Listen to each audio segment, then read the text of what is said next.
For more than a decade, FTI has strived to become the leader in the aftermarket performance transmission and converter industry. We've joined forces with McLeod Driveline Components under the leadership of Top Fuel Funny Car pilot Paul Lee, and now have a larger distribution network, more resources, and more power. Come see us in the pits and ask how you can join the FTI family. It's not cheating, it is the competitive edge. It's time for an inside look at the most powerful motorsport on the planet. WFO Radio, NHRA Nitro. This is WFO Radio. Hey everybody, WFO, Joe Castello back with you. The final race of the 2022 NHRA Camping World Series season is this weekend. Auto Club Raceway, soon to be In and Out Drag Strip, Pomona, California.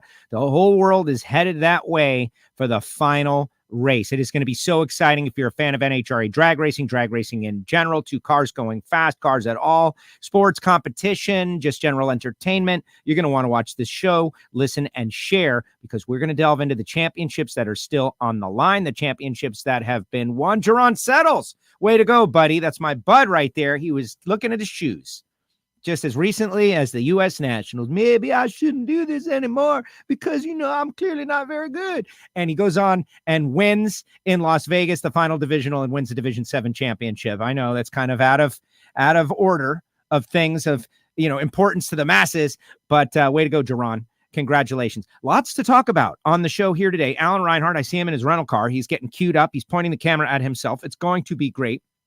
I travel tomorrow, had to get out early. Of course, we've got a November hurricane, Nicole, coming right at us like bullseye on the WFO studios. Why are we having a hurricane in November? This is unacceptable, right in line with the Auto Club Finals, but it is what it is. So we're going to get into all that. Hopefully the audience will build. You guys will share. We had no show last week because we were at the SEMA show and the Bo and Randy Lynn wedding, and just all the greatness that is Las Vegas. We're going to talk about all of that. We're going to wrap it all into one show. I've got some interesting things I want to tell you about before we get up on out of here. The Ignition show was fantastic. There's a new attention in the pit stop. All of that is true. But first, let me tell you about the people who make it possible for me to go WFO like this. And it's just been amazing. It's really been amazing. Like Bernie's Speed Shop. This is Josh Hart and his family business, Bernie's Speed Shop. Josh in Ocala, Florida. They've got millions of dollars in inventory. And really, all you got to do is go to the website, Bernies.com. Follow them on the social media, Bernies.com, and check out all the inventory they have. Like, you want a Bentley, you want a Ferrari, you want a 1982 Corvette, you're looking to drop about 10 grand. They've got something for you, or maybe you want to turn your current car into a classic, a future classic. Go to Bernie's and Ocala, Florida, right near Garlett's. And he says, Josh said, tell him to come by the shop. Just come by the shop. Come swing by. So if you're in the area, swing by. And I have a feeling in our prolonged winter break, WFO will be swinging by as well. Phillips Connect, Phillips-Connect.com. Justin Ashley in the middle of the championship fray. What a battle it is going to be.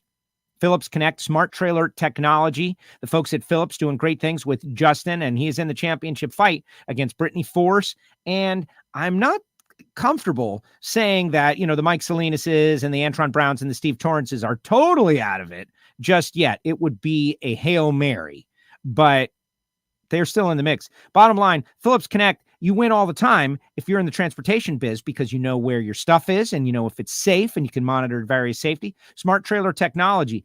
Go to their website, Phillips-Connect.com. I'll tell you a little something else that they're doing in a couple of minutes. You already heard about FTI Performance Transmissions and Torque Converters. I spent a fair amount of time in the FTI Performance booth along with McLeod Clutches out at SEMA, learning about their business and learning what's going what's going on out there. And not only, like, it's important that everybody understands, yes, if you want to become a world champion in .90 racing or a big money bracket racer, FTI Performance Transmissions and Torque Converters is an excellent choice. But they also do transmissions for, street car guys who just want to go fast and have something reliable. Maybe you got 1,000 horsepower on the street and you're wondering, like, man, I want to make sure I get it to the ground and I don't get stuck and everything's good. That's where FTI Performance Transmissions and Torque Converters come in. Go to their website, check them out, and give them a call if you have any questions. And of course, just like everything else, say WFO. Say hello first, but then say, I heard about you on WFO Radio. That's very important to us. Total Seal Piston Rings, the leader in ring seal technology. We're going to be doing something big at the PRI show. We're going to be doing something big at the Engine Performance Expo. There's a new catalog online at totalseal.com. You're all going to be refreshing your engines during the off season. Why not get those old fat rings out of there and put in the new slick stuff from Total Seal? totalseal.com. Later on in the show, I'm going to tell you about Frank Hawley's drag racing school. Frank was at the NHRA breakfast, stole the show in many ways. Marvin Rodak, rodakscoffeeandgrills.com. Great gift ideas coming at you here, guys, whether it be Frank Hawley's for a big super gift or a bag of coffee for a great regular gift. Marvin Rodak can hook you up. 817-924-6821. All kinds of information coming right at you. And then a great gift to yourself is a career. samtech.edu, the School of Automotive Machinists and Technology. Start your education at full speed. I see Reinhart down there. I do want to talk about one more thing that is near and dear to my heart and something cool that's going on with Justin Ashley and his Phillips team, the Wyken Foundation. You know, this week is Veterans Day. This week. And it is also the Marine Corps birthday. And so the Wyken Foundation has got a Veterans Day raffle going on. Of course, it's Veterans Day this weekend and the Marine Corps birthday, and we're very excited. It's always in conjunction with finals week. But go to that link I just posted because you can get in on some very cool raffles and prizes. It started October 19th. It ends on November 13th. So we're coming down the stretch, right? And all kinds of great stuff. You can get a 60-second video from Justin Ashley. You can get, and this is what I want to show you. Look at this. First of all, everybody talks about drag racing and, man, remember back in the day when they did diecasts and diecasts were cool? Bang. Look at this. Like that Instagram Reels thing. Look at this. Look at this, right? Look at this. This is the newest diecast that I have seen. I know there are several others out there, but this one is incredible. And this is one of the things that you can get on the Wyken Foundation raffle. So go to that link and bid. And get in on it and bid. Not this one. This one's mine. You can get your own. But there's a limited number of them, like prize number 2, a chance to win the first ever autographed diecast of Justin Ashley's Phillips Connect. There's going to be 7 people who win that. So do it. But not because you want something, because you want to do something for the foundation. And it's as simple as that. So get in on it. And the link is in the chat section. And hopefully everybody can get in on that as we come up on Veterans Day and happy birthday, Marines, and all of that. Let's go out to Alan Reinhart. See what Alan Reinhart's got to say. Here he is. You can bet on this one. Yeah? Still in box. New in box. Oh, man. That's a nice box, too. My box got crushed a little bit on the way home from Vegas. But, yeah, Reinhart's got one, too, guys. He's living out of his car these days. I'm on my way to Pomona. I stayed in Vegas an extra day after the division race. Stayed there again last night, and I'm headed to Pomona now. So total days in Vegas, how many? I don't know, 12, 14. 12, 14, 17, one of those.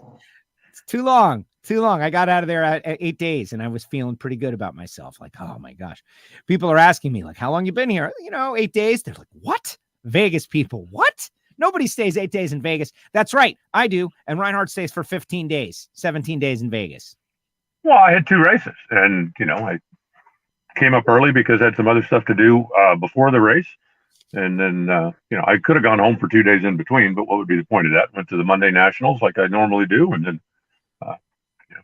killed a day, did laundry, and we started. Well, we were supposed to start running on Thursday out there, but the weather wasn't very friendly. So we didn't really get kicked off until Friday, but we got it all done. So all is good.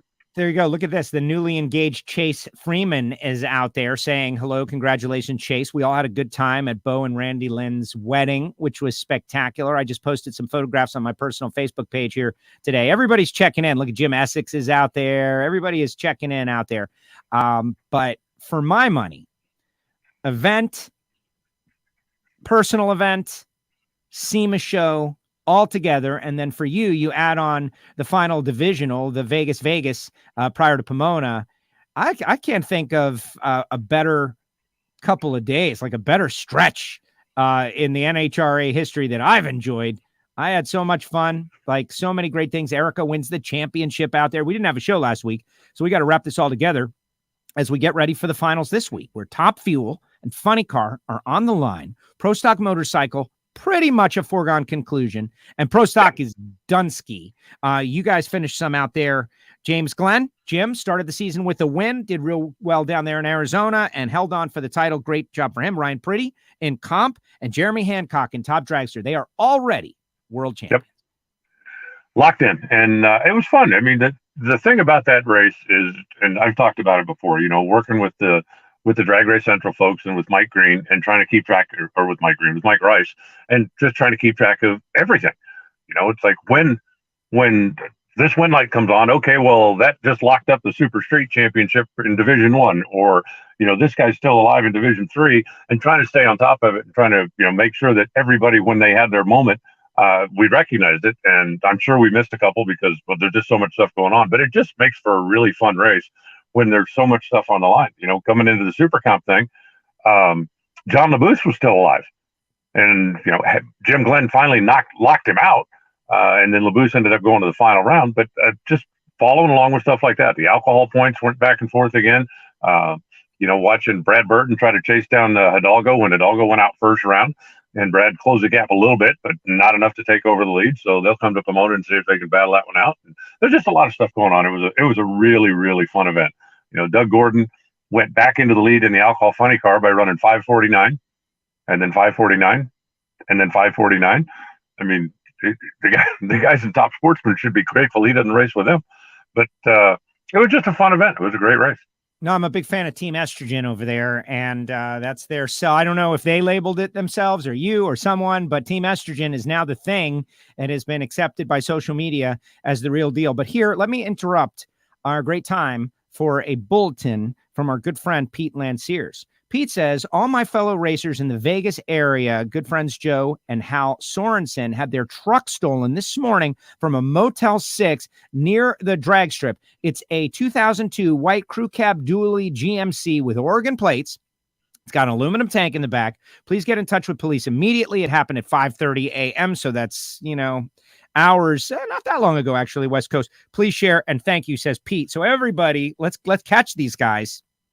Let's catch these guys. That would be great for the WFO universe to combine, form like Voltron, and catch some criminals out there stealing drag racer equipment. Pete, thank you very much for that update. Terrible stuff that there are people like that in the world now. Yeah, it just sucks. When you work so hard and you invest your money and you do what you want with it, and then somebody I hate thieves. I don't use the word hate very often, but I hate thieves. Yeah, no, thieves deserve to be hated. There's a couple of people in the world, types of personalities that, they kind of deserve hatred. And thieves who take stuff that they didn't work for and keep it for themselves, that's kind of generally accepted as wrong. So, yeah, let's catch these folks, guys. Put out the word. Get on the CB radios. Do whatever you got to do. Well, hopefully they'll be able to find the truck. Hopefully it won't be damaged when they do, and we can get Joe back on the road. Exactly. So that's the problem with taking a show off, right? Like there's just so much information, so many things to talk about. Where do we start? Of course, the Vegas race with Erica locking up the championship, I think, is a great place to start because she has locked it down. She has won her 5th. She has done an amazing job. Dominant performance, 10 on the season. Reinhart's out of gas. All of those things. I just want to comment on Erica Enders and Team Elite and how they were able to really never be in question in 2022. No, they came out of the box strong, and didn't have a whole lot of toe stubs along the way. There were a couple of races that she exited early. Denver comes to mind, but they had the best car all year long. They executed exceptionally all year long, and I don't know that the championship was really ever in doubt. She just was head and shoulders above the rest of the field. And, we've seen it every year. We talk about how, boy, the parity in pro stock is amazing. And you look at it from top to bottom and everybody's got good power. But there just always seems to be somebody, right? Whether it was Greg one year, whether it was Jason one year, Erica now has done it a couple of times, that just has that extra tick. And as tight as the field is, if you've got that extra tick, then that's gonna put you over the top more often than not. Yes. Yeah. Congratulations to that team. And as I mentioned, Chase got engaged. Just so many great things. I lost you. You lost me. Well, it sounds like your Bluetooth stopped working because you're now in a different mic situation. One moment. One moment, please. One moment, please. Yeah, this is what we do. We kick Alan out. You guys could hear his Bluetooth change, right? From inside the speakers to just through the phone. They just kind of changed, right? Put on your seatbelt. Maybe that was it. I don't know. Hate's not too strong a word, Al. Now terminate with extreme justice might be a little tough. Yeah, well, I don't want to spend time talking about the worst of society. I really don't. I'm generally a positive person. We talk about positive things. But the idea, any kind of thievery, not good, very bad, deserves punishment, especially when they're caught. Hopefully they will be. Will Tony Stewart compete in top alcohol dragster in Pomona? I do not think so. That is a little too soon, but I don't know. I think we would have heard about it by now. He did have a great race, and we'll talk with Alan Reinhart about that. But let's get him back. He's looking like he's back. Alan, are you back? Yeah, I don't know. I could see you. I just couldn't hear you. I don't know what happened. Well, I think your Bluetooth your earpieces shut off mid-sentence because the sound of your microphone changed. And gotcha. But I figured it would just last, and then it didn't last when it came time for me to talk. But let's go back and talk about some of the other categories before we get into this final race, right? It's a big deal. We got the In-N-Out Burger thing, which is so amazing. This is the final Auto Club Finals. It will soon be the In-N-Out Burger Finals at In-N-Out Burger Drag Strip, which is a great partnership that I'm super excited about. But Brittany Force, if she goes on to win the championship, what Brittany Force did out there in Vegas is going to be the defining race. First round bye, gets through Antron Brown. Second round, I think the first time she beat him all year, he was like 6-0 against her. Yeah. And she comes up and beats him. Tony Schumacher in the semis, takes down Mike Salinas in the final, has an 0.34 reaction time, gets up on the wheel, wins the race, retakes the points lead over Justin Ashley. For all intents and purposes, they are pretty much tied. But that is a championship moment for Brittany Force going out there and kind of seizing control in Vegas. It was. And, combination of that and Justin going out first round, the misfortune that Clay struggled so much in qualifying, and Justin did his job in qualifying and was solid, but then had to run Clay first round. And obviously Jim figured out what had been holding the car back and kind of lowered the boom on him. And, you say for all intents and purposes they're tied, and I don't see it that way at all. Okay. That 7 points it's a round. It is a round. If they both lose in the semifinals, that 7 points determines the championship. So yes, that's huge. And the way Brittany has been running all year in qualifying, I don't see Justin making those points up. I think in the funny car thing, there's a little bit more of a possibility that somebody can close up that gap. But the way that Brittany has been running in qualifying, I don't see Justin tracking her down and getting that round back. It certainly could happen, but I don't see it. And so that becomes huge because that is a round. And we'll see how it plays out. My side of it is that if Justin beats her in the final round, he wins. If Justin wins the race, he controls his destiny. And that's kind of the way I'm looking at it. If you win the race, you're the champ. Either of them. They both control their own destiny, whether, even all the qualifying points, like Brittany could win all the qualifying points and everything. But if Justin gets to the final round and wins, I feel like he's going to control his own destiny and be the champion. And so that's kind of why I said for all intents and purposes. Now, if you do go out early, if you go out in the same round, you lose, right? That's it. But you got to win this race. One race for it all. gotta win, must win, or you lose. And I just love the way that sounds. Yeah, it is nice when you are in control of your own destiny. As you said, you win the race, you win the championship, period. So, if both of them will have that on their mind, obviously, but there are a lot of other people out there that just want to win the race. And should one or both of them stumble early, then maybe the door opens up again. We'll just have to wait and see. I'm really looking forward to seeing what the ladder is going to look like once qualifying is over. If they do end up on opposite sides, or if they do end up on the same side, or if, like last week, somebody struggles in qualifying and all of a sudden you've got a monster matchup coming up round number 1 that you get to spend the whole night thinking about. All of those things just make it fun. Are you comfortable? Like today we're doing a press conference for the NHRA and it's Justin and Brittany. And I just feel uncomfortable counting out some of these other teams. Mike Salinas, 66 out. You got Antron, you got Steve Torrence. It's not beyond the possibility that Brittany and Justin both lose first round. Crazier things have happened, although very unlikely. Very unlikely.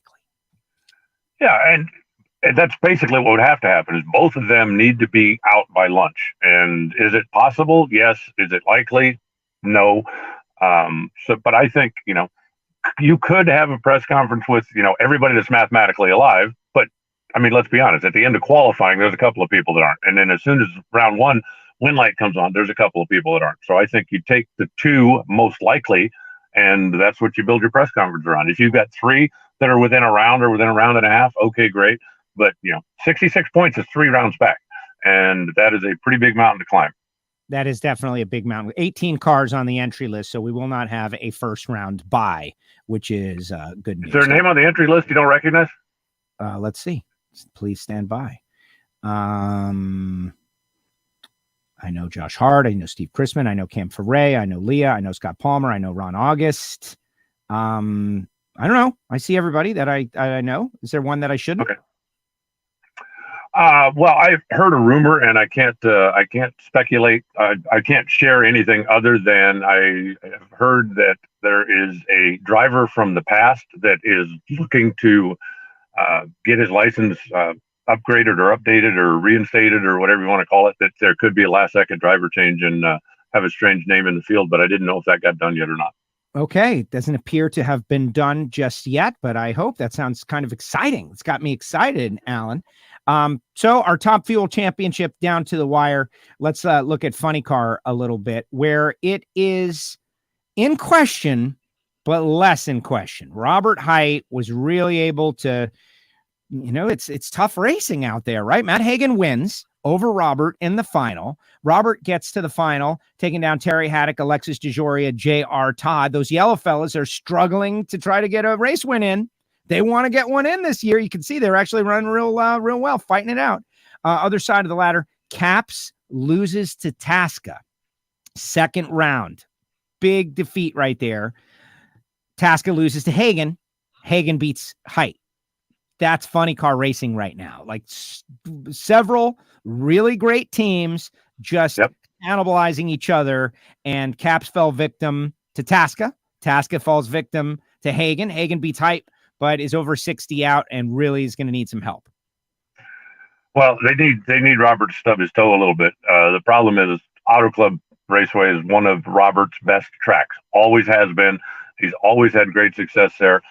Matt basically kept his hopes alive by winning that final round. If Matt loses that final, that wouldn't, automatically give Robert the crown, but basically he would just have to show up. So Matt certainly kept his hopes alive with that, got himself a good car.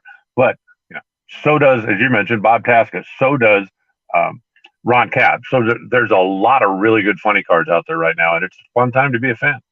Yeah, well, it's the best time ever to be a fan. It's not a fun time. It's fun, of course. This is the best it's ever been in funny car racing, in the history of funny car racing. There's never been this many. And if I'm wrong, like someone's got to say so, but we have had a season of like incredible battles, performances where the best of the best are all at full strength with everything that they ever wanted, all at the same time.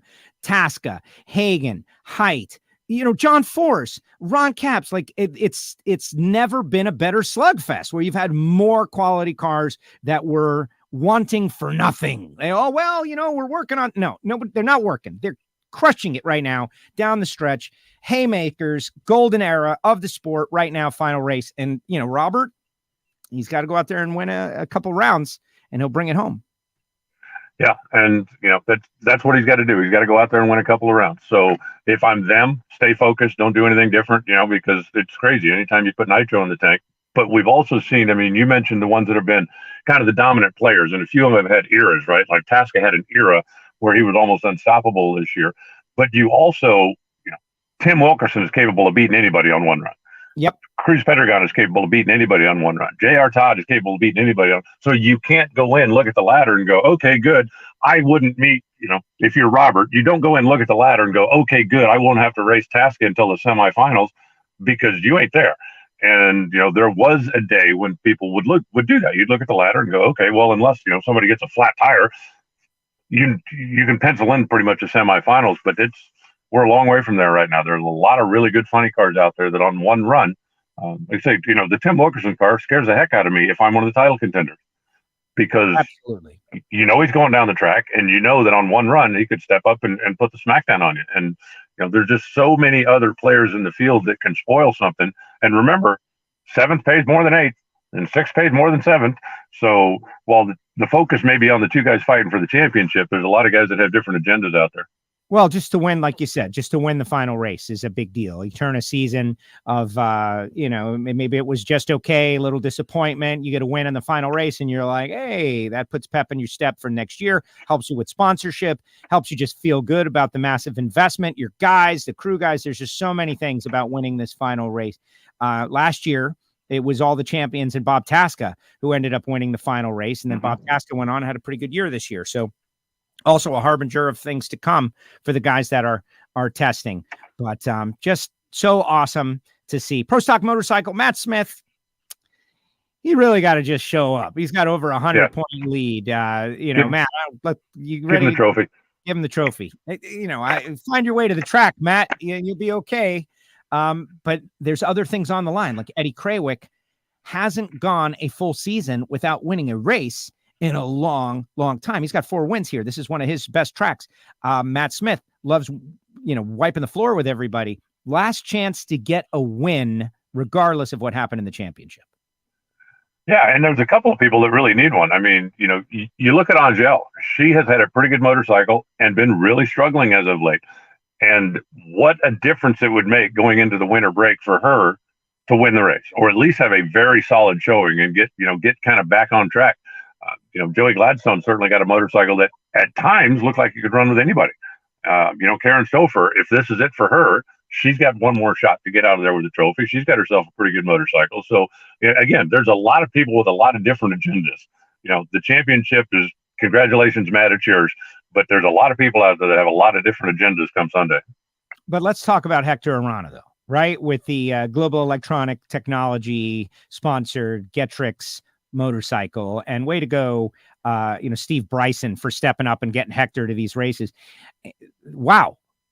Can you recall a situation similar to someone sitting at home and then they show up and they win back-to-back playoff races, which are supposed to be the toughest of all the races when everyone is at their best and bringing their best stuff that they've had on the shelf all season long. And for the Arana family to kind of just show up and win back-to-back races, that's amazing. It's pretty solid. Yeah, I can't recall it ever happening in the pro ranks. It reminds me a little bit of when Brad Ford, whatever year it was, borrowed somebody's car, went to Memphis, and then borrowed a car and went to Bowling Green, then borrowed a car and went to Indy, and won everywhere he went. But I can't recall anything like that happening in the pros. Yeah. And I just want to give credit to those guys because they're a great family. I was there the night Hector Sr. showed up with a van and a Pro Stock motorcycle in the back, and to watch them climb, well, my gosh, it's a Pro Stock motorcycle at Miami Hollywood Speedway. Why? What's going on? Yeah, this is what we're doing. To see that family grow to this point, they need a full-time sponsor. They need to be out here in 2023. They clearly have the knowledge. And on our Ignition show, one of our listeners named Troy, he said, like, if the system is broken, if someone that is that good has to just sit on the sidelines because they can't find a business relationship to promote a product. And I tend to agree with that. Like, you got that kind of talent, you got that kind of bike, you're charismatic, and you can't find a partnership, a relationship to go out there and race pro stock motorcycles. Something's up. I don't know how to say it, but something's up. Well, hopefully Steve will stay on board, come back next year, or hopefully they've garnered enough attention that somebody will reach out to them. But some of it is, and I have no idea what they do as far as going out and seeking. But I think, you take a look at somebody like Leah 4 or 5 years ago, when the only way she could drive that car was that she had to be the one. And it was a full-time job plus for her, on the phone, on the computer, making contacts, sending proposals, taking meetings, doing what to make that happen. And it takes a lot of effort to go out and find a sponsor sometimes. And you've got to be willing to put the effort in. And it, again, I'm not saying they're not doing it. I don't know what they're doing. They've got a great program, but the days of, hey, look at me, I've got a great program, the sponsors should be flooding my inbox. That's not the way it works anymore. You got to put the effort in. You got to go out there and chase them and find them. Well, now is the time with SEMA and PRI coming up. Hopefully they'll do that. Who knows? Maybe Hector wins out, right? And he goes out and wins the Auto Club Finals, wins the final 3 races in the countdown. That would be insanity. But it's not beyond the realm of possibility. All right, not to touch too much on the Strip in Las Vegas and the Nevada Nationals, but there is a story that we have to cover because it was just so amazing. And it's Tony Stewart and really Madison Payne getting her first win by 0.2 of a second over Tony Stewart, who, by all accounts did great. And I think everybody watched along with just kind of amazement at this guy who is known to be one of the greatest drivers on the planet. Analogies to AJ Foyt and, ability to swap from discipline to discipline and be successful. Tony got in the car and he did great. And in the final round, he came up against Madison Payne, who just, beat him on a hole shot by 0.2 of a second. Tony said to me, he goes, do you know how many inches there are in a quarter mile? I was like, no, man, I haven't done that. And he's like, I do. And I lost by 1 of them. He took it well. But I think the fire is now lit. But wow, what a story for drag racing and top alcohol dragster. And also Madison Payne. The name recognition out there. The girl will beat Tony Stewart in his first race by 0.2. None of that is bad for NHRA drag racing. No, Tony put a spotlight on the alcohol dragster category, which is terrific. The more exposure they get, the better. And like I said on Twitter the other day, for the casual fan that thinks if the car doesn't go 300 miles an hour, it's just not going to be exciting racing. They're missing out on some really exciting racing in the Lucas Series, and especially in the alcohol dragster, alcohol funny car. And the fact that Tony Stewart was able to shine a spotlight on that is pretty incredible. He and I spoke at length. What was it? To Wednesday, Thursday, something during the week. He reached out to me about something, and we spent about 45 minutes on the phone talking a lot about that race. And what he said was, basically his goal was to make 4 runs. Get out there, run with somebody in the other lane, run in a competition deal, make 3 qualifying runs, first round. He said everything after that is a bonus. Well, then you qualify in the number 2 position, and all of a sudden you kind of rethink your priorities a little bit, right? Now it's like, okay, I want to make it to Sunday. I really, really, really want to make it to Sunday. Well, with 2 rounds on Saturday, he was able to accomplish that. And now you start refocusing again and, getting to the final round. And I mean, it was a classic case of a final round where I legitimately didn't care who won. If Tony won, it was going to be good, because think of all of the press and all of the free PR and all of the, all the NHRA is going to get out of that. And if he loses, Madison gets her first. We're still going to get a ton of non-NHRA or even non-race related media that come out of this, because look what he did. And because he lost, now he's even more hungry to get back out there and try it again. And when I spoke to him, I said, do you have a plan yet? And he said, no. He said, he actually was interesting that he originally wasn't planning on running Las Vegas. That was Mike Coughlin's race. Because, Rich McPhillips has the 2 cars and he's got them booked and he knows who's going to do what and where and when. And something apparently came up on Coughlin's side and he was unable to do it. And Rich reached out to Tony and said, do you want to? And Tony said, well, gee, I don't know if I'm ready. And he said, you're never going to be ready. You need to jump in. You need to do it. you've made solid runs. You're doing everything right. You know, if you're going to wait until you feel like you'll never do this. It's time to jump in. And Tony said, okay, let's do it. So I think it obviously worked out well for everybody. Madison got to be part of the most seen alcohol race maybe ever, because ever, right? Yeah. And no, it's great for everybody. And now, Tony then drove Leah's car Monday during the testing. I don't know if you knew that or not, but he was driving it instead of her. And again, just a comfort level. He said the Top Fuel car was way out in front of me. That's why I want to spend some time in the alcohol car. I want to, respect the process and work my way up. Well, after making then 7 runs in the alcohol car, when the opportunity came to get back in the Top Fuel car, and he still doesn't feel like he's there and ready to go Top Fuel racing, but he does feel like he's closed the gap a little bit, which is exactly what he wanted to do. And that is what, in my casual conversations with as many people as time allows, has earned the respect of the drag racer, is that Tony Stewart, this guy who has had such great success everywhere, says, yeah, I need to do this the right way. I'm not going to jump in. And then he says things like, a paraphrase, the more runs I made in the Top Fuel car, the more I realized how dumb it was for me to be in the Top Fuel car. Like, this thing is just too crazy fast right now. I got to do this the right way. Like, that is showing respect to the sport, to the machines, to the people who tune the machines, the people who create their lives like this. Like, whoa, this thing is crazy fast. That's what people want to hear about these cars. I got to enjoy the round 2 against Taylor Vetter from the top of the park out there at the Strip in Las Vegas. I just want to say the park or the field, they changed the name of it a couple times during the event, so I don't really know what it was called. It's a grassy area with a bar and food trucks and a DJ and fake potted plants. And it was exactly what I told everybody NHRA needed after Formula One Miami. Got to have places to go and be and cool and feel VIP, and it's a little cooler over there. So I went there. And you're on the mic, and like the vibe, the feeling of that race and going down the racetrack, watching those alcohol cars going 260 miles an hour. They are not slow. These are crazy fast machines, and just made me feel like a fan again, a kid again, and appreciate that side of it. We got a great sport. This guy has come in. He's loving it. He's appreciating. Everybody's appreciating him. That's what drag racing is all about. So however far he chooses to go, whatever he chooses to do with the opportunity, he's going to do something. Right? He's going to run occasional races. He's going to do something. It's going to be really good for drag racing. We need to make room because there's going to be more fans, I think, following along in these exploits.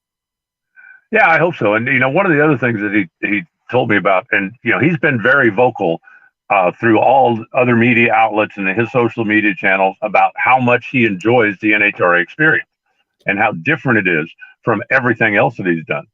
And he said one of the things that really surprised him when he was competing in the car was the reaction of the competitors. He says, if I go to a sprint car race, all the local sprint car guys go, oh, look, here comes the big shot in to steal our money and take our trophies. And he never feels like, hey, welcome, we're glad you're here. He always feels like he's an invader. But he said being in the stage lanes and being the number of guys that came over and said hi and introduced themselves and thanked him for being there and, asked him questions and offered, little tidbits of this or that and made him feel genuinely like he was wanted and he was appreciated and he was part of the club. Not that he was an outsider that was just swinging in for a weekend. And he said that really surprised him a little bit because in other forms of racing, you don't get that. But then in other forms of racing, you also don't have unlimited pit access for the fans. You don't have, everything that the NHRA has. So, Tony, just keep waving the flag, bud, please. Well, and if you need a new flag, I'll give you one. And we got to work hard to keep that. That's another thing. Like if this sport were to have a big pop, NASCAR had a big pop, we were to have a big pop of attention. We got to work hard to keep that vibe. That's what makes the sport cool. The cars are great. The people are great and winning and losing in championships, yada, yada. But that is what makes it great. The fact that people support each other until they try to rip each other's throats out. And then they try to support each other again immediately. And yeah, you have some autographed hounds, but they know that they'll get it. So you don't go up to someone at dinner when they got food in their mouth and act like drag racing fans, in my understanding, have been, they're a lot less intense about seeking fame and getting close to someone. Even John Force, you'll get his autograph. You will. And it just turns down the tension. It makes it a lot more fun for everybody involved. And that's why the sport is, I think, on the verge, on the brink, on the launching pad, however you want to say it, for next level popularity. We're going to have to fight to keep that, because you know how it goes. If you put another 10,000 people in the pit area, Alan, that would be an interesting scenario, to say the least. Every NHRA would love it. We would all love it, but there would be challenges to come along with it as well. Well, there would. And, that's one of the things with NHRA's policy, as you said, if you're a casual fan and you want a John Force autograph, you probably have one.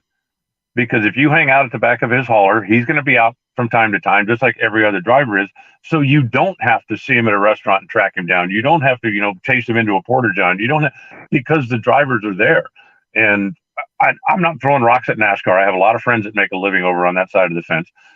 But if a casual fan buys a ticket to go to the Phoenix race last week, right, and really desperately wants to get a Joey Logano autograph, what are his chances? If all you have is a ticket to go sit in the grandstands, what's your real opportunity to meet the champion and get an autograph, or to meet Ross Chastain and get an autograph, or Kurt Busch, or any of the others out there? Because there's a wall, basically. And, it's a fence, okay, but you can't get there. And NHRA's access is what makes us special. And that's why every time somebody comes over, they're surprised. Even Dale Jr. made comments on the Dale Jr. download last week. Somebody asked him about Tony's deal, and he said, I've been to a couple of NHRA races. He said, it's amazing. Just hanging out with the fans and everybody, and the show that they put on and the experience they do, and spoke in very glowing terms about what we do.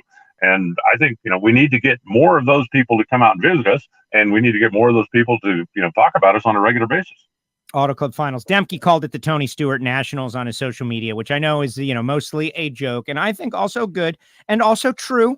Demke's right. There was a lot of attention given to that aspect of it, but you can't complain that we don't get enough attention and then complain when you get attention all at the same time. I assume it was mostly a joke, but the good news is that, man, the world paid attention. Can't wait for the next one. Doug Gordon, you already referenced him. That was great for them to come back. Jeff Taylor getting his 50th win. Great to see. Anything else from the two Vegas races that you want to put out there? And then I want to shift gears and look firmly ahead. I also want to talk about Bo and Randy Lynn's wedding, because you were very courageous, wore a costume as you were supposed to, and nobody else wore a costume. Reinhart was the only one wearing a costume. Good job, Reinhart. But anything Vegas related, SEMA related that you want to throw out there before we move ahead? Well, I think Joey Severance. Joey Severance won the event last weekend, and he is certainly in the driver's seat for the championship. Matt Cummings didn't have a very good outing. Jasmine actually didn't qualify. We had 15 cars there for the 8-car field last weekend. And so Joey was able to put a little distance in the championship, and I wouldn't say he's locked up yet, but he's in pretty good shape to win his 5th right now. So I think that it certainly deserves a mention. Needs to win second round, as reported on NHRA.com, because he's improving a first round loss. Jasmine and Matt Cummings would have to win the race if he also lost first round. So yeah, it seems pretty much his to take. And then Doug Gordon will win if he makes the final. He locks it up. Westerfield would have to win the race, and Doug Gordon can't make the final for it to go that direction. So according to NHRA.com, which everybody can go and read and figure it out for themselves. Our two great friends, Bo and Randy Lynn, got married finally. This is kind of a long time coming. It was. Yeah, when did you become a minister? Yeah, who knew? Who knew? I was really waiting for, by the power vested in me by you two can perform weddings.com or something like that. Yes. Yeah.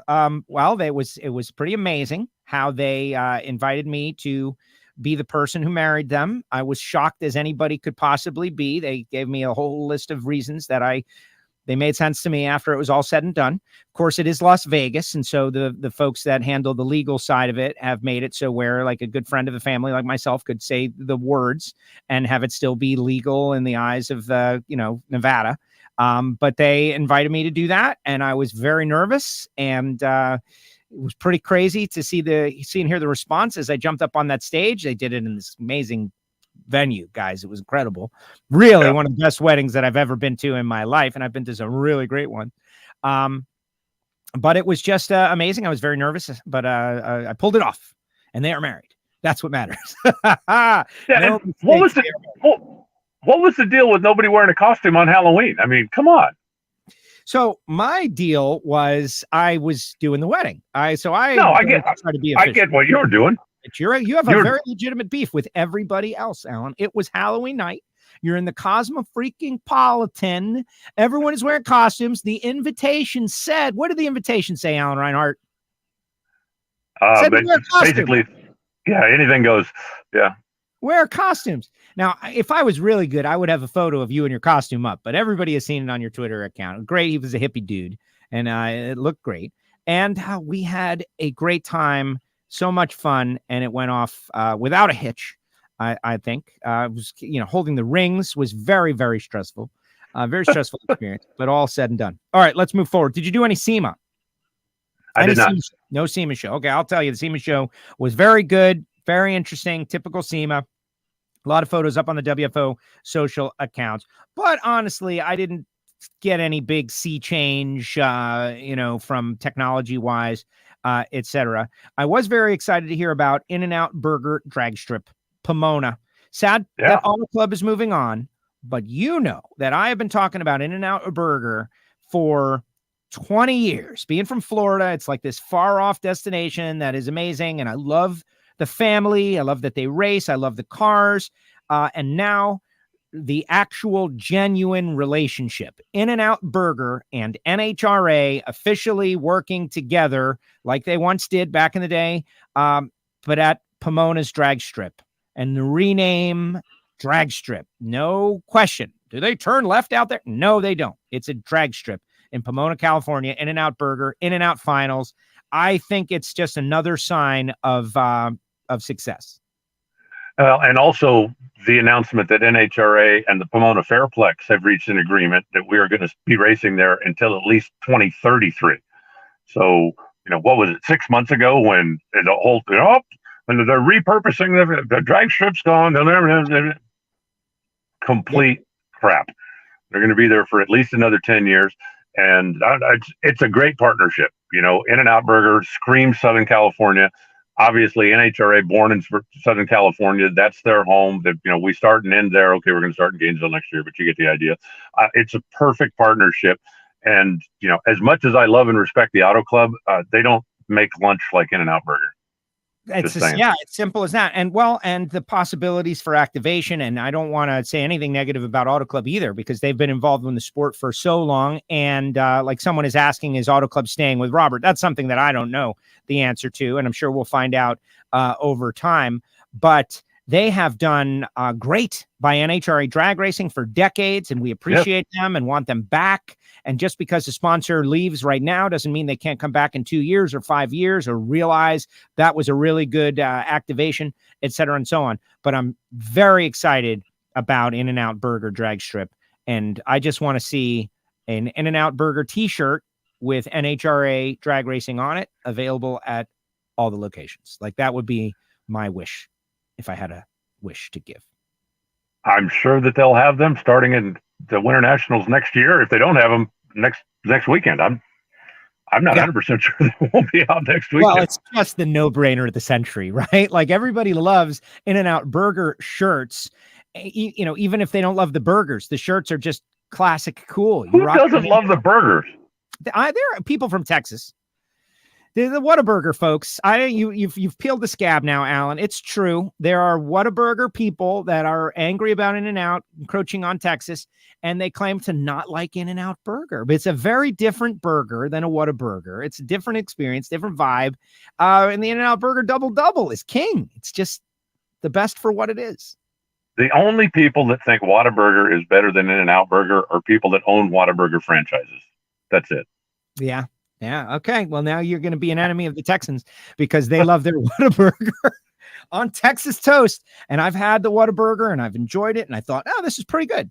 But it doesn't have its own thing like In-N-Out has. Like there's Five Guys burger and fries. Like you took a Five Guys and you put it next to a Whataburger, give me the Five Guys every day of the week. But the Five Guys burger is like a $9 burger, maybe even more. In-N-Out is like $3. Come on now. It's just a different experience. It's a different experience. Bill says there's an In-N-Out about a mile from here in Denver, Colorado. And see, Corey Savoy, who is, he's got good taste in football teams, but not in baseball teams, says In-N-Out burgers are just meh. The word of the decade, meh. So, okay. Yeah, well, exactly. Best burger is a different topic for a different day. All right. So as we get ready for this final race, what should people be thinking about as we go into this? It all comes down to this kind of moment. This is what we all hope for. You've got Brittany and Justin. You've got Robert, but really it's the Brittany and Justin show this weekend. Two young, still fresh faces, young competitors. One is going to walk away a champion, maybe a two-time champion. The other, I don't know if it's heartbreak, but coming so close to be turned away is never a good feeling. No, but I don't think either one of them is, will there be the disappointment at the moment that, okay, I didn't get it done? Certainly. But at the end of the day, one of them's going to finish first and one of them's going to finish second, most likely. And if you had told Justin Ashley at the Winter Nationals, you're going to finish second in the points right now, do you take that? Absolutely, he would. And if you'd have told Brittany the same thing, I think absolutely. It's kind of like Justin Marks was on with Dave Moody yesterday on NASCAR radio. And, obviously Ross Chastain, for those of you who don't follow, finished second in the NASCAR Cup Championship. And Justin, the team owner, got everybody together. And he says, at the end of the deal, there's, a few long faces and a couple of guys looking at their shoes. And he basically got everybody together. The transport had a meeting and said, guys, we finished second. We finished second. You go look at everybody out there that didn't finish second. Would we have liked to? Absolutely. But we are not going home with our heads down. We are a first-year team out here, brand new, and we finished second. Let's take this and go home and build on it. And I think that that's what whoever ends up finishing second is going to have to do. If it's Brittany, she's been doing this long enough and watching her dad do it long enough, I'm sure that, she'll bounce back and be fine. If it's Justin, as new as he is, I think that he takes that and goes, okay, you know what? Nobody would have even penciled us in the top 5 when we left them on earlier, and we finished second. Let's go back next year now, and let's get it done. And I think that they'll use that for motivation if they don't do it this year, and they certainly are in a good position to do it. I would like to see the champion win the race. Like for my money, what would be the best story? Whoever, go out there and win the race and win the finals and just do it in that fashion and make it no questions. Corey Savoy says he thinks they're both going to be out before the semis, opening the door for Salinas and Torrence. Maybe it's very possible. Anything is possible, but I don't want to see someone back into a championship. But whatever, that's it. You've been on the mic, and the tension for those who have never been to the finals is next level. It's next level. You're nervous just standing around. Reinhart's getting paid to be there. I want to speak for him. He's nervous. I'm nervous. I'm like, oh my gosh, like the anxiety is thick. You can cut it with a knife. It's a totally different kind of race than any other race, the Auto Club Finals. And it really deserves to be experienced by every person, and everybody should get a ticket to go to this one. If you live, hours and hours away, you should really go and be a part of this experience.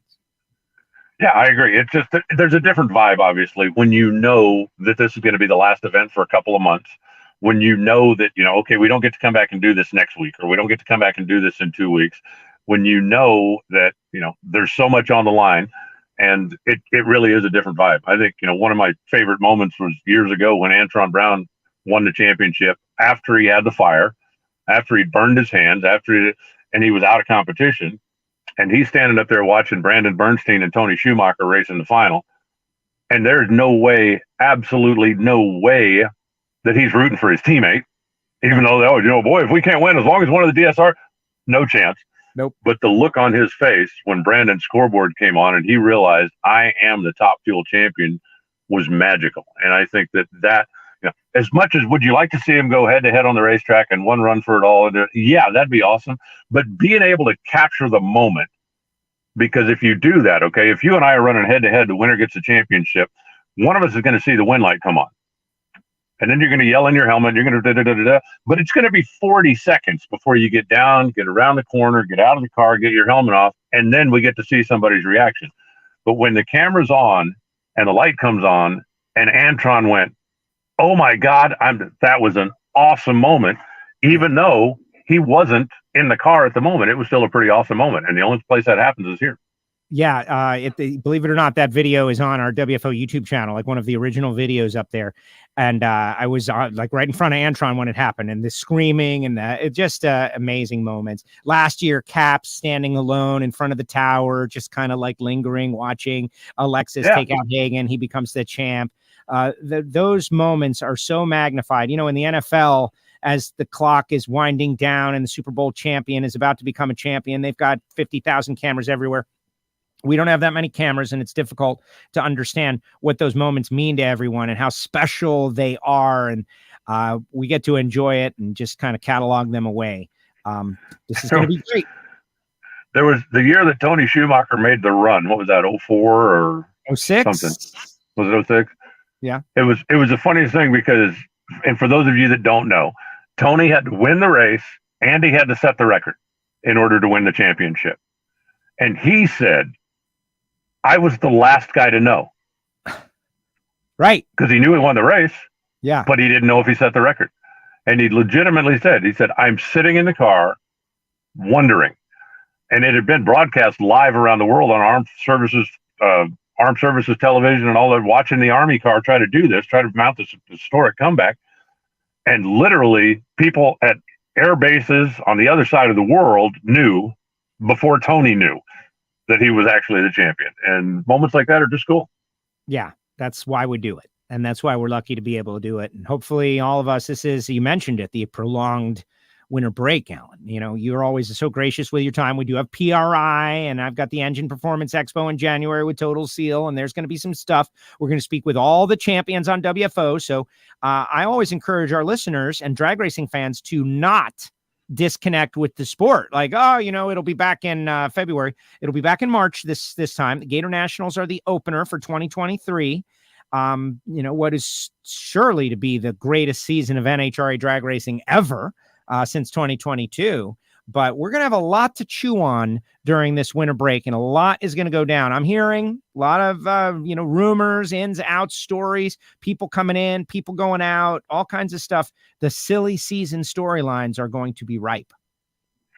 Yeah, there's going to be plenty of news in the off season. Some of it will actually break this weekend, and we'll get started with, knowing what some of the changes are and what's going to be happening out there. But there will be plenty of stuff going on to keep us busy. And of course, I've got Project Barracuda, so I can't wait to get started.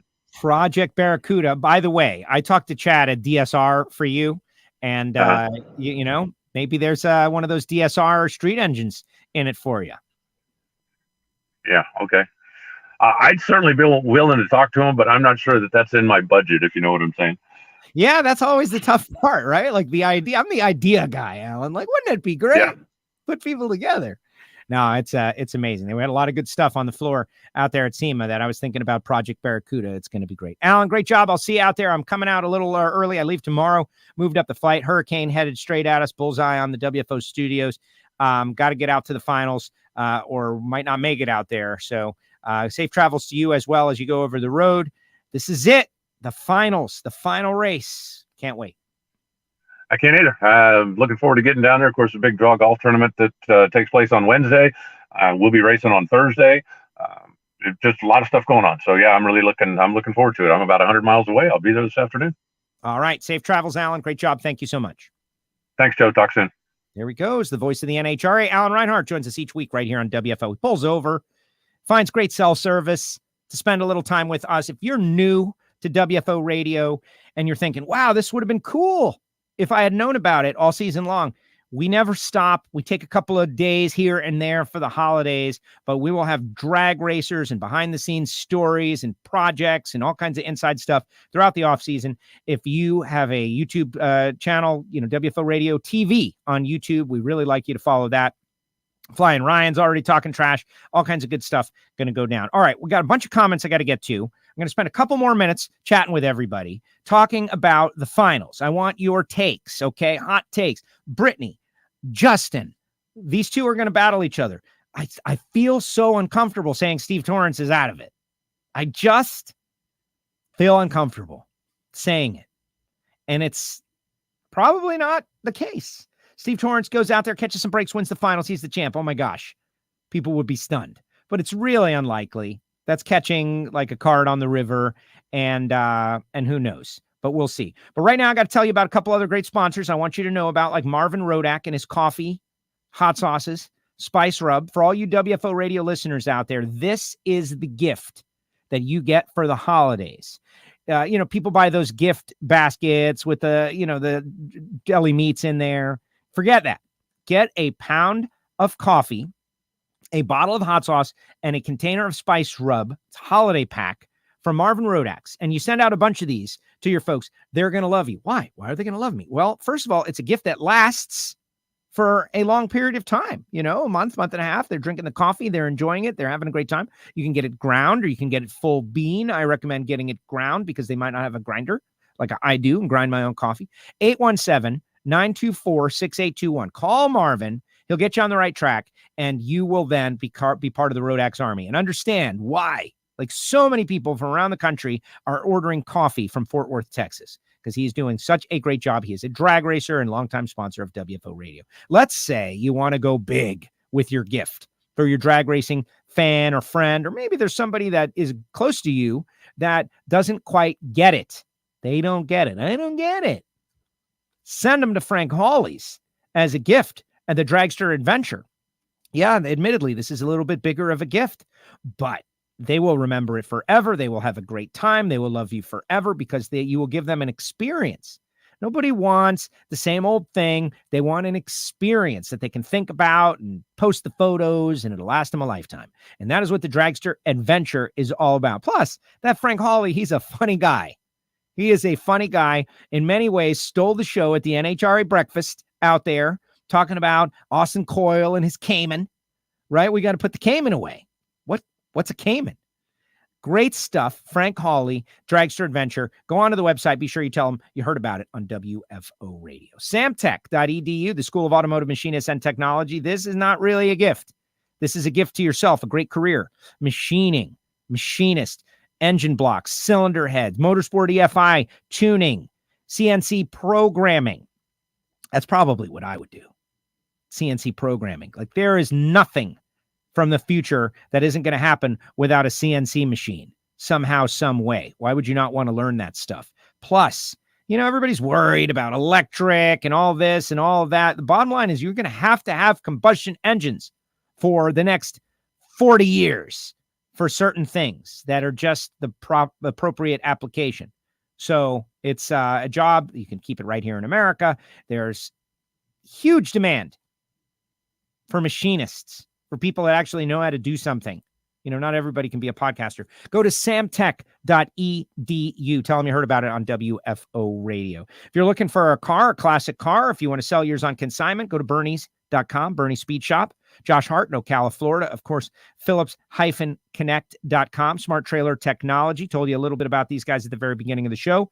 They're in the championship fight. Simple as that. But it's really to raise awareness over the road in the transportation industry about smart trailer technology and how being connected can help keep you safe, keep your load safe, keep your stuff on time, but really just the awareness. Think about your doorbell. Like once upon a time, your doorbell just rang, and now your doorbell is a window to the world. Who's at my door? Who rang my doorbell? What's there? What were they doing? What was that kid doing? Years ago, if someone told you, yeah, the doorbell, you would have a digital connected doorbell, nobody would have believed you, right? Well, the same is true for smart trailer technology. These over-the-road tractors and trailers, they need to be connected so that their owners can know exactly what's up with them. It's just the way of the world. Phillips-Connect.com. FTI Performance Transmissions and Torque Converters, Paul Lee, putting things together at the end of the season. But if you're going to refresh your transmission, your torque converter for Bracket Racing 2023, Big Money Bracket Racing, .90 Racing, all of that stuff, go to FTI. Tell them you heard about it on WFO, and we will be at PRI, and I will be in their booth. So if you're going to be planning to go by PRI, swing by the booth when I'm there, and we'll talk. It'll be great. and of course, Total Seal piston rings. Speaking of PRI, I will be doing hidden horsepower from their booth, which is going to be mega. It's going to be spectacular. So if you're planning your PRI trip already, be ready to go to the Total Seal booth and get ready, because some good stuff is going to be going on there for a great cause that I can't tell you exactly. Plus, go to TotalSeal.com to check out their new online catalog, which they've got up and ready to go for the holidays. Yes, the holidays are upon us. Also want to shout out to our Patreons, patreon.com/WFO Radio. This is our VIP membership group. We had our Patreon get together out there at the Strip in Las Vegas. It was amazing. Got to meet Britt and Dragster Jeff and Troy and all of these people, Scott and folks from Australia. Like, it was amazing, our Patreons. And then I come back, I meet Dragster Jeff out there, and he's like, Joe, go to the P.O. box. Where is it? Here it is. I sent you something. They're going to send it back. I'm getting warnings. And look at this thing this guy got me. Bang. This is from Ed Iskandarian's 101st birthday. Dragster Jeff from California sent me this. Get this. It's autographed by Iski. This is incredible. I'm so glad I went to the P.O. box today. You know, where you send the self-addressed stamped envelope for stickers. P.O. Box 848353, Pembroke Pines, Florida 33084. Yes, if you send a self-addressed stamped envelope, I will send you back some WFO stickers for free. But you got to do all the work. You got to put the stamp on there. You got to write the address to yourself, self-addressed stamped envelope. You send it to me, to this address, and I'll put some stickers in there. All right, let's get your takes. What are your hot takes? And one more time, I want you guys to know, because I was on there, this Wyakin Foundation Racing for Warriors donation raffle. For $25, you get a ticket. For $100, you get 5 tickets. For $250, you get 15 tickets, et cetera, and so on. And I'm looking on there, and I'm seeing all these people that I know who have already donated. I'm going to put the link in the chat so you can get on board. Remember, it is Veterans Day this week. It is also the Marine Corps birthday. And so this is a chance to win some really cool prizes, but most importantly, to help the veterans. And yes, the Justin Ashley diecast. Pretty cool, right?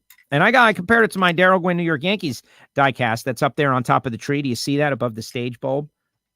That was, my favorite diecast ever because of the Yankees and Darryl Gwynn, like two of my favorite things merging together. Imagine that. It's like In-N-Out Burger and NHRA, as if they came together for some sort of group project to promote them each other. Let's see what everyone's got to say. Get your comments in the comment section, guys. All right, Wayne says, it is Brittany's championship to lose, but she will have to be exceptionally sharp on the tree. Not confident that will happen. Well, the girl goes 0-30 in the final round. She's got it in her. Remember the start of the season this year. Brittany was driving very, very well. It is impossible to be perfect all year long. And, you got David Grubnick at Auto Club Raceway, soon to be In-N-Out drag strip. It's going to be tough. It's going to be a battle. Who else is pretty good at this track, though? Justin Ashley. Didn't he win the Winter Nationals? Oh, yeah, he did. And didn't he do well, get the final round there last year also in the 2020 season? Oh, yeah, he did. Justin Ashley's got a thing going on at Auto Club Raceway in Pomona, In-N-Out drag strip. Can I start calling it that? I'm super excited. Let's see. Will there be a Total Seal schedule available on their website of which guests are going to be in the Total Seal booth at which time? Yeah, I don't know. That kind of comes together. It's very fluid. Very fluid. So we'll see. We'll see. Gary says, watch my social media is the best thing to do. WFO Joe or Seal Total on Twitter. Let's see. If you aren't going to count Steve out, you can't count AB out. Well, that's what I'm saying. Like all those guys, including Mike Salinas, right? Like Mike Salinas, Justin and Brittany. They both lose first round. Like nobody wants to see that like a stumble, but this is drag racing and there's a lot of good competitors out there and things happen. Bizarre things happen. And so all of a sudden the door is open. Could a guy like Antron Brown drive through? Yeah, he could. Mike Salinas could. Like anything can happen here, guys. This is not a foregone conclusion. And this is the best part about having a countdown and having 4 categories, because you got 2 of them that are wrapped up. One that is not wrapped up, but highly likely. And then you got one that's wide open.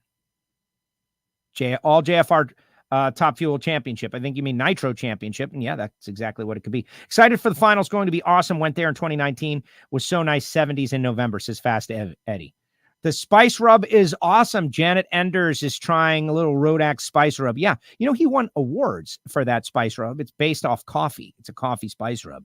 And amazing. The 826. Thank you, Mama Enders. If you're going to count Steve, don't forget AB. Of course not. Also, my Brittany Force going to win. It's so difficult to say. I'm not getting a feeling, like an energy. I'm just staying away from the energy. I'm just watching it go down.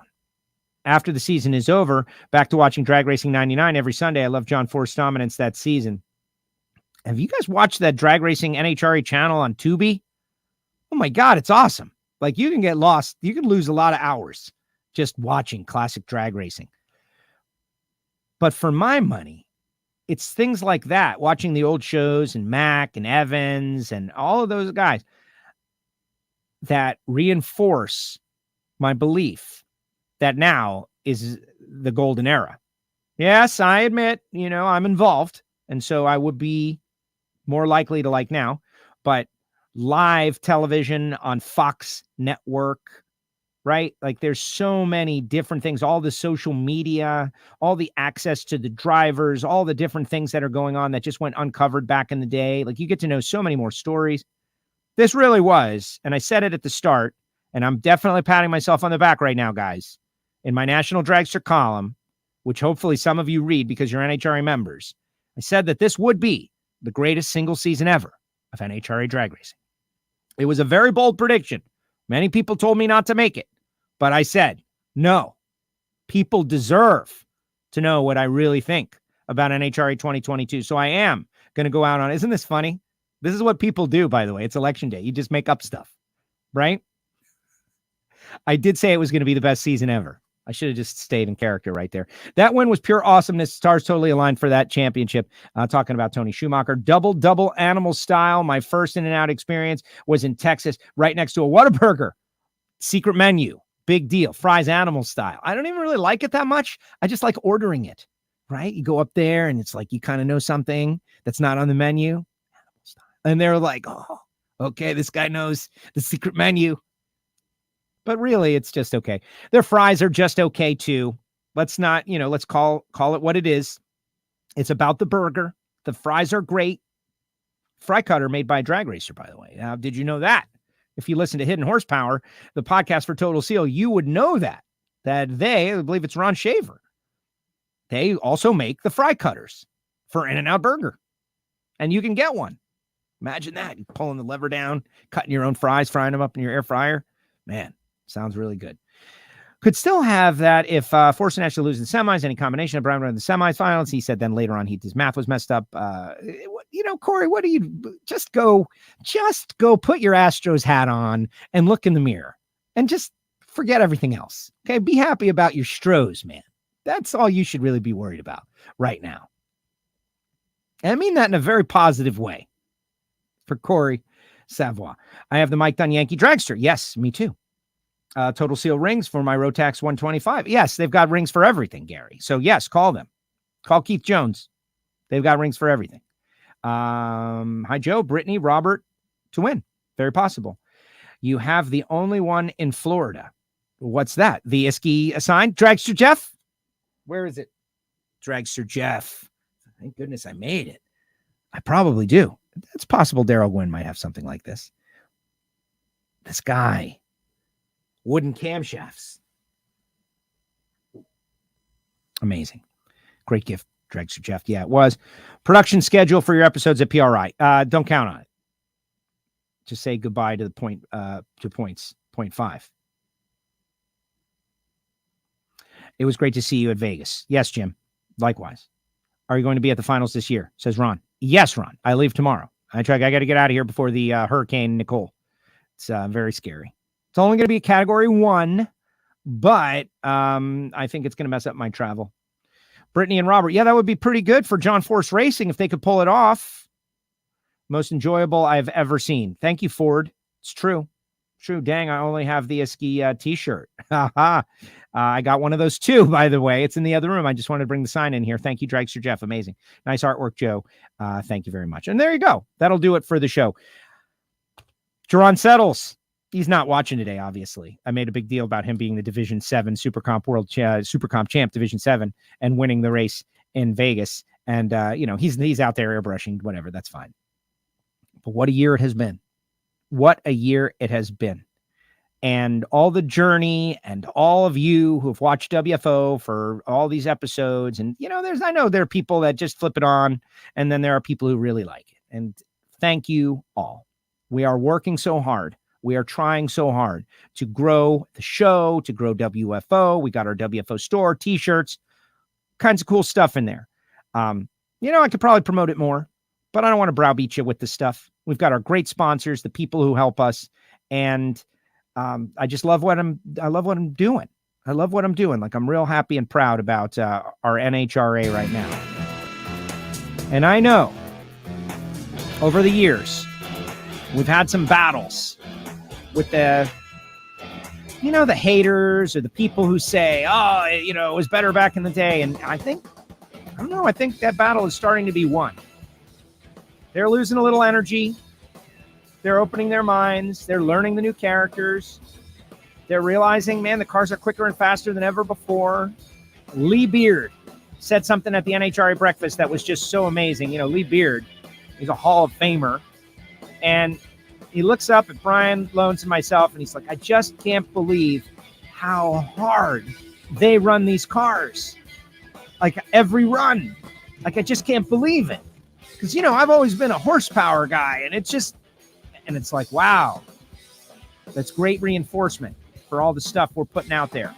Great reinforcement. I leave tomorrow. Hope to see you at the top end. Talk to you in Dallas. Thank you, Ron. Always say hi. Corey, safe travels. Safe travels to Cali.